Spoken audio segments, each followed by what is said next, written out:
In 2008, when the housing market tanked, many financial investors went scouting for new areas to invest their money.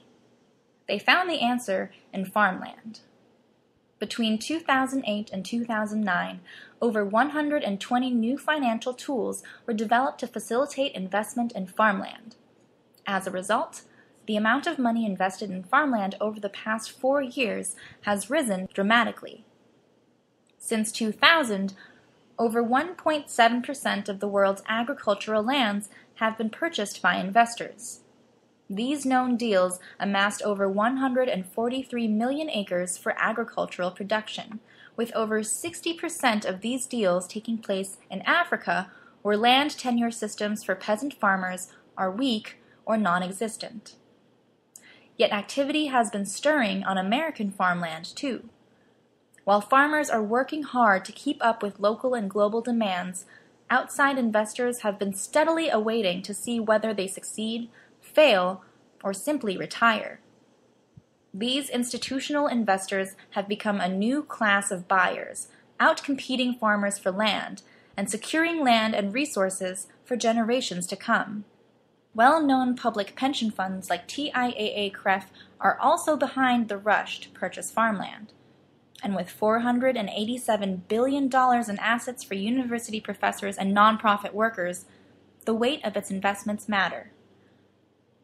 In 2010, TIAA ramped up its agricultural investment strategy by purchasing the Westchester Group, the world's most lucrative agricultural asset manager. With over $3 billion in farmland assets, Westchester has acquired farms in the United States, Australia, South America, and Europe. In the U.S., Westchester owns at least 400 farms, totaling over 125,000 acres in 12 different states. In Brazil, it owns at least 262,000 acres, where it has partnered with Cosan to form the subsidiary Radar. Radar purchases and manages farmland for sugarcane, soy, corn, and cotton production. Westchester owns over 250,000 acres in Australia, a country in which 81% of citizens recently said they were against foreign firms buying Australian farmland. In early 2012, TIAA-CREF demonstrated its commitment to agricultural investment by developing the private investment firm Global Agriculture LLC. So far, the firm is a $2 billion partnership between a Canadian investment firm and pension fund.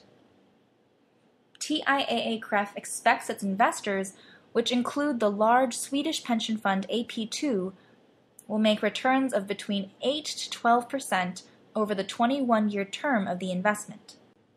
Global Agriculture LLC will predominantly focus on purchasing U.S. farmland, where it has indicated that their current and future investments in the American heartland seek to control both farmland and water resources. Even without this new firm, TIAA-CREF currently owns $2.5 billion in farmland and $6.5 billion in farmland infrastructure.